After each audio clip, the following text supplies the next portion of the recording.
One of the key attractions at the Museum of Science and Industry in Chicago, and there are many, is the U-505 submarine. This isn't just any old submarine. This submarine was captured by U.S. forces at the height of World War II, and this event changed the course of the war for America. I'm Tommy Henry, and this is the Chicago History Podcast.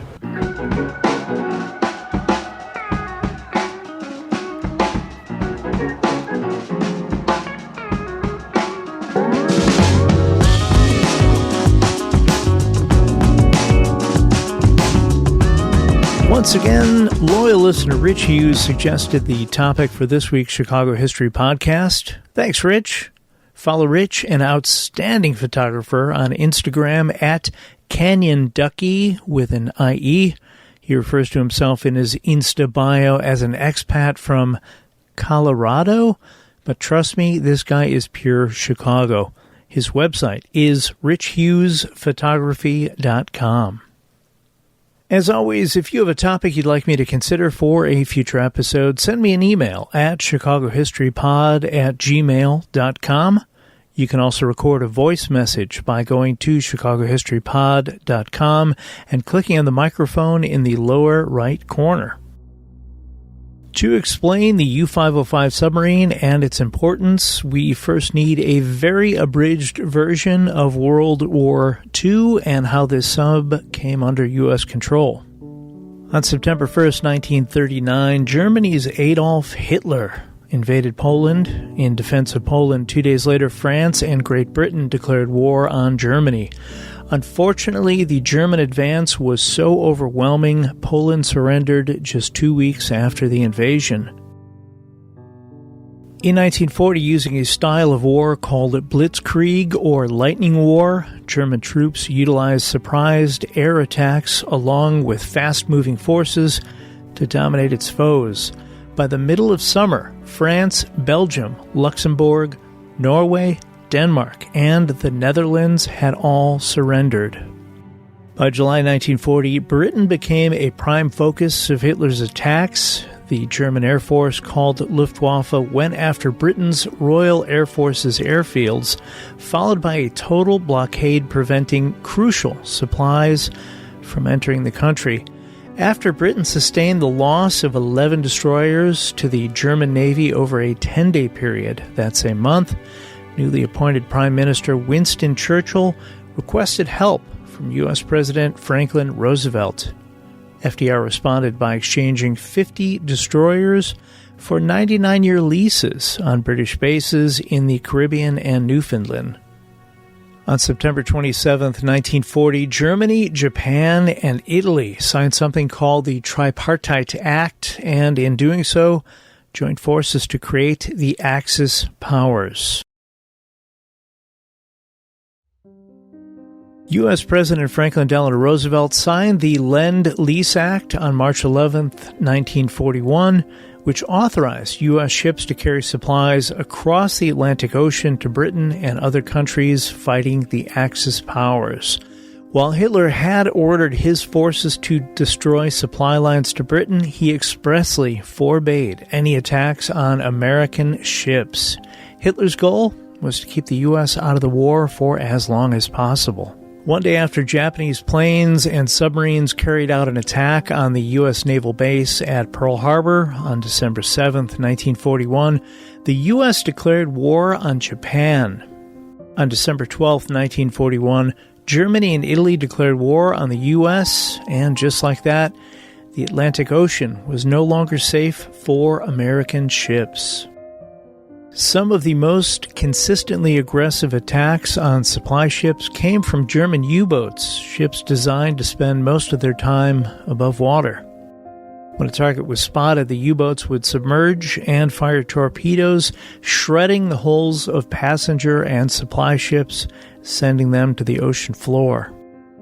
To give you some context, in 1942 alone, U-boats sank 1,150 Allied ships, sending thousands of men to their deaths and 7.8 million tons of vital war supplies to the bottom of the Atlantic Ocean. The Allies responded by creating hunter-killer task groups, which help protect ships and convoys by tracking down and destroying German U-boats. The Germans countered this by creating wolf packs, the largest of which, with over 40 U-boats, attacked 2 convoys of 100 Allied ships. 21 merchant ships were destroyed, with many lives lost. The Class 9 U-505 submarine, built during the second half of 1940 in Hamburg, Germany, launched in May of 1941 and was commissioned on August 26, 1941. At nearly 1,100 tons, it was 251 feet, 10 inches long at completion. Fun fact, during the warmer months, the temperature in the engine room of the U-505 could go higher than 100 degrees Fahrenheit. A regular uniform in this climate was sneakers and a pair of boxers. Also interesting / surprising, the average age of the U-boat crew was 20 years old. On U-505, only 3 of the 56 enlisted men in that crew had ever served in a submarine before.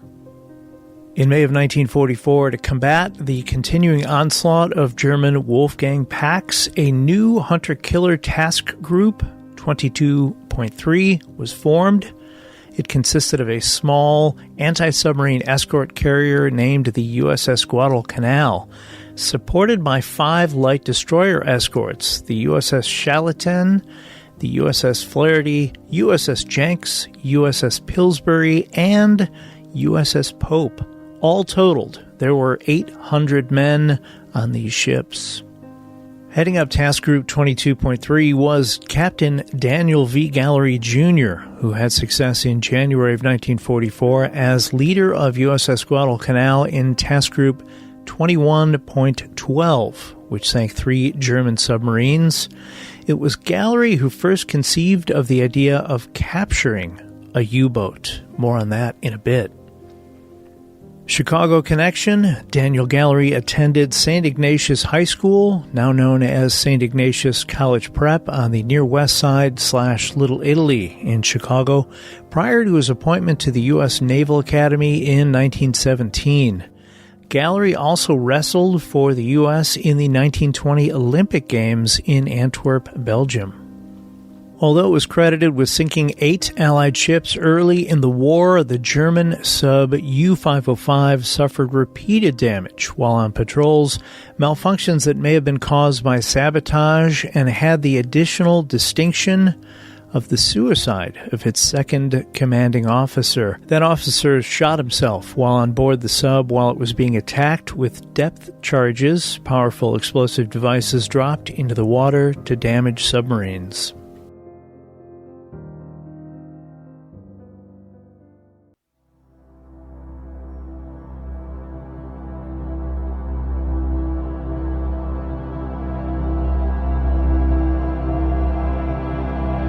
On the morning of June 4th, 1944, the U-505 had been at sea for 81 days and had traveled 7,977 miles. It had been 19 months since the U-505 had sunk any merchant ships. The crew was tired, dirty, low on supplies, and eager to get home. On this day, the sub was 150 miles west of the coast of Rio de Oro, Africa, and headed north towards home to the German U-boat base at Lorient on the coast of occupied France. When the soundman on the sub called out propeller noise, a jolt went through the German crew. It was 11:10 a.m. when the U.S. destroyer Chatelaine radioed, "Frenchie to Blue Jay, I have a possible sound contact." The ship's sonar had picked up on something that could have been anything, but they made the decision to evaluate. Below the water's surface, the German captain of the U-505, Harold Lang, decided to ascend to periscope depth to have a look around. They popped up right in the middle of Task Force 22.3 and the aircraft carrier USS Guadalcanal, commanded by Captain Gallery. U-505 Captain Harold Lang had no way to know that U.S. Captain Gallery was not there to simply destroy his ship, he was there to take it. Capturing an enemy vessel at sea was rare. Even a severely damaged ship, outfitted with modern weapons, could blast any nearby foes.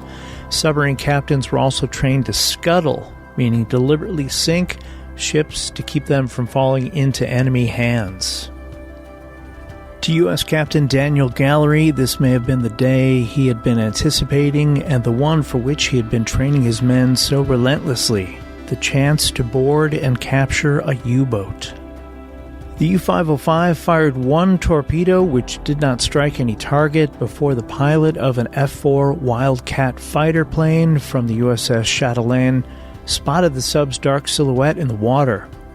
Opening up with his .50 caliber wing guns, the pilot radioed, "I am fired at spot where sub is." As the Chatelaine followed the stream of bullets to track the sub, the USS Jenks and the USS Pillsbury also closed in.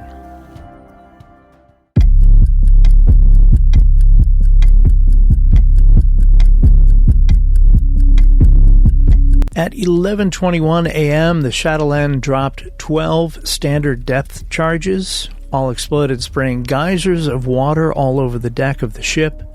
Within moments, a black slick of oil creeped up from below the water. The Wildcat pilot shouted, "You struck oil."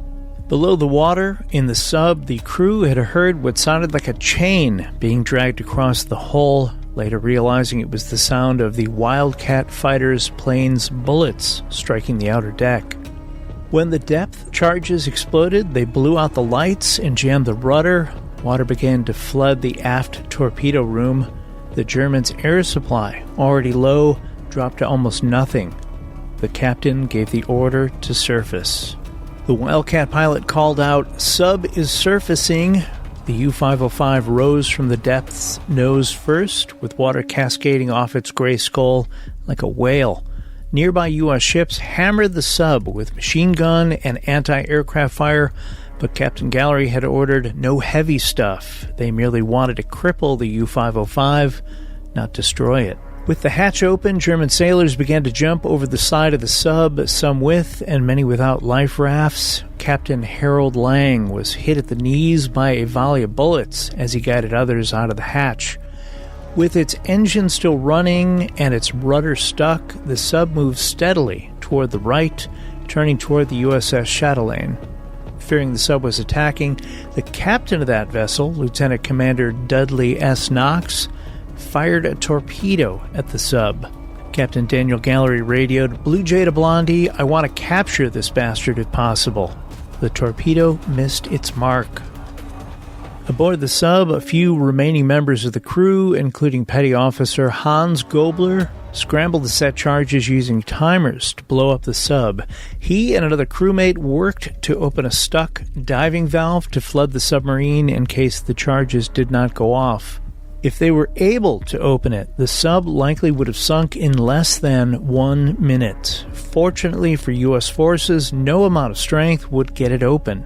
Gobler then remembered the sea strainer, which allowed in water for use in washing and cooling engines. He opened that and ran for his life.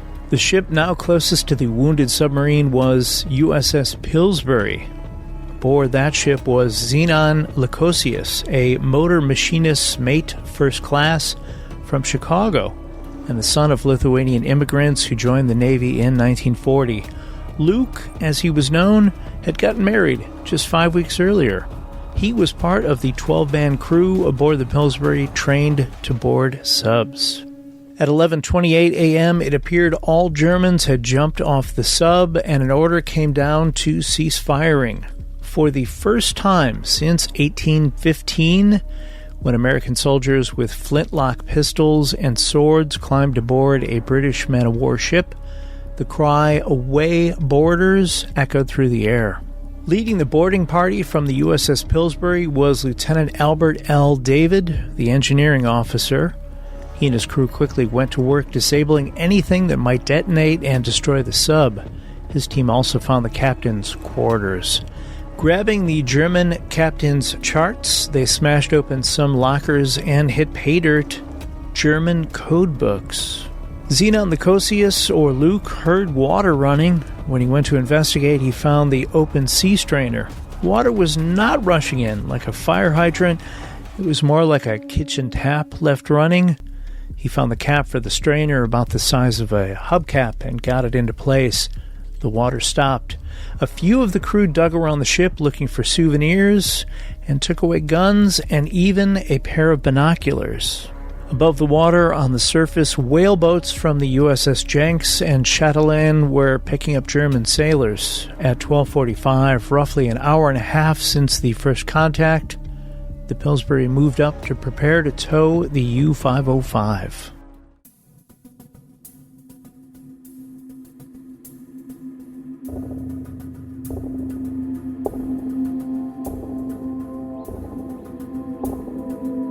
Orders came down to tow the boat to Bermuda, some 2,500 nautical miles away, so the U.S. Navy could study it for military intel. This would be the longest tow of the war and one that needed to be done in secrecy. Had the Germans discovered a sub had been captured, they likely would have changed all of their codes. Arriving in Bermuda, the U-505 was painted to look like an American sub and renamed the USS Nemo so that enemy forces would remain unaware. Only one German sailor died during the capture of U-505. The task group rescued the remaining 58 crew members from the sea. Considering U-boat submariners had a 75% casualty rate, the highest of all German forces during the war, capture may have been the preferred alternative. USS Guadalcanal transported the men to Bermuda, where they were held for several weeks to await stateside preparations for their POW camp in Ruston, Louisiana. According to the Museum of Science and Industry website, quote, the U-505 capture yielded approximately 900 pounds of codebooks and documents, as well as 2 Enigma machines, making it the largest intelligence seizure in the Battle of the Atlantic. This information saved the U.S. Navy code-breaking team an estimated 13,000 computer hours and greatly aided their decoding work during the rest of the war. In 1945, Captain Gallery assumed command of the USS Hancock in time to be present during the September 2, 1945 surrender ceremonies in Tokyo Bay. At the end of the war, 153 U-boats were transferred to the Allies in British or Allied ports, and of those, 116 were scuttled as part of something called Operation Deadlight. 215 boats were scuttled or blown up by their crews.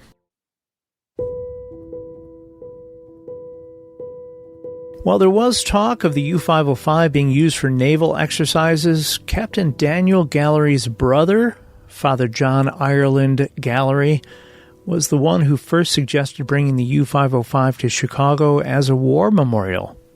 Reverend Gallery was a veteran of World War I and was ordained in March of 1926. He served as a Navy chaplain in World War II and later served as pastor at St. Christina Church at 110th and Homan Avenue in Chicago.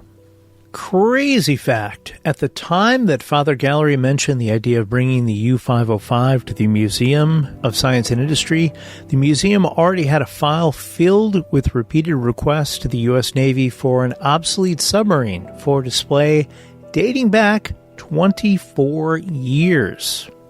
The U.S. Navy agreed to the request, but set a fundraising goal of $250,000, a little more than $2.4 million in today's money, to move the U-505 the approximately 3,000 miles to Chicago. Donations began to pour in. Although the departure of the U-505 on May 14, 1954, from Portsmouth, New Hampshire was delayed due to bad weather, the boat was eventually towed down from New Hampshire on the St. Lawrence River and across 4 of the 5 Great Lakes to Chicago, a distance of 3,000 miles. A moving company from Indianapolis, Indiana, handled the last portion of the long trip, getting the sub from the water across the beach and then Lakeshore Drive at 57th Street in Chicago using a system of giant rolling pins.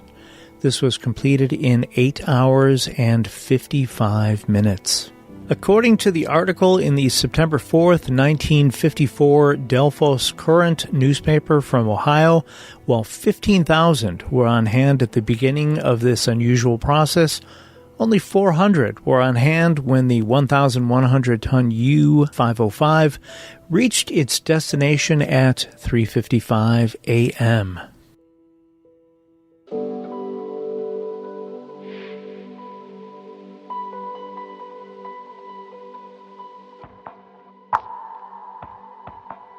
The September 7th, 1954 Newport, Virginia Daily Express newspaper included a brief mention that the main speaker at the dedication of the U-505 would be Fleet Admiral William Bull Halsey.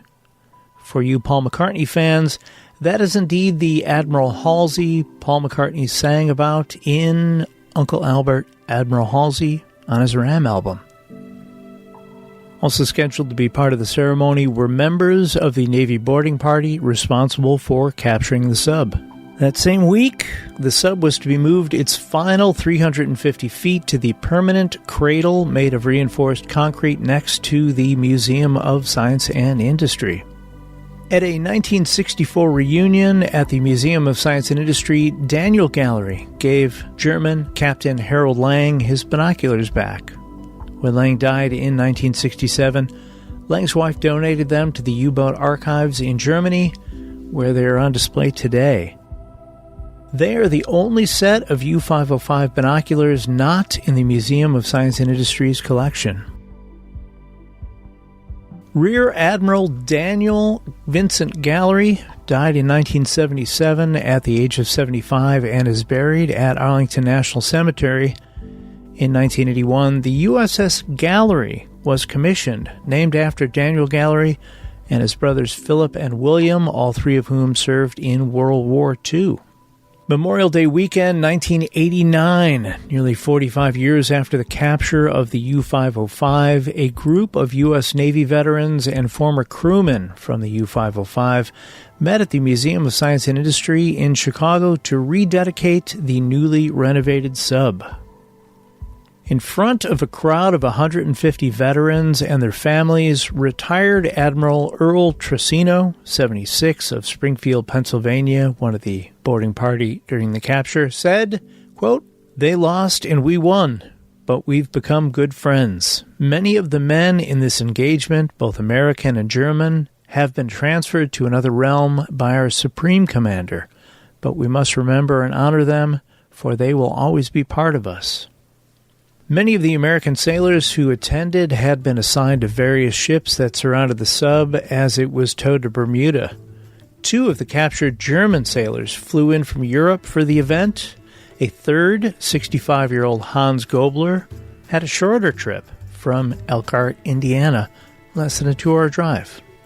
Joseph Krauss, who flew in from southern Bavaria for the event, was 19 years old when he was the sub's helmsman. Quote, "After we got the depth charge, I saw the ship jumping up," he said. "I thought it would break." Krauss said he was happy to be friends with the American sailors now that the war was long over. Lieutenant Commander Edwin Headland, 78 at the time of this event, commanded one of the 6 ships that participated in the capture. He flew in from Tacoma, Washington, and had this to say, quote, "There is nothing more dramatic than war events. To keep them secret is really a superhuman task," end quote. All members of Guadalcanal Task Group 22.3 received the Medal of Honor. Other awards presented for the capture included the Navy Cross, the Silver Star, the Legion of Merit, and the Distinguished Flying Cross. Zenon Lukosius, one of the first on board the sub, moved back to Chicago after the war and became an industrial roofer. He died in 2006 at the age of 87 and is buried at St. Casimir Catholic Cemetery off 111th and Costner. In 1989, the U-505 received National Historic Landmark designation, its historical significance listed as German submarine captured June 4th, 1944, displayed as memorial to 55,000 Americans who died at sea in World War II. After nearly 50 years exposed to harsh Chicago winters which rusted the hull, the U-505 was closed to the public in 2002 and eventually moved indoors to a climate-controlled 300-foot-long room 42 feet below ground at the Museum of Science and Industry, built to resemble a dry dock. It reopened in 2005. It has been painstakingly restored over the years following the guidance of not only historians, but by German submariners who knew the ship better than anyone and donated artifacts to the exhibit. There are 5 remaining U-boats in the world, with 4 of those accessible at museums, 2 are in Germany, 1 in Liverpool, England, and of course, the U-505, right here in the greatest city in the world, Chicago. The U-505 is the only Class 9 one left.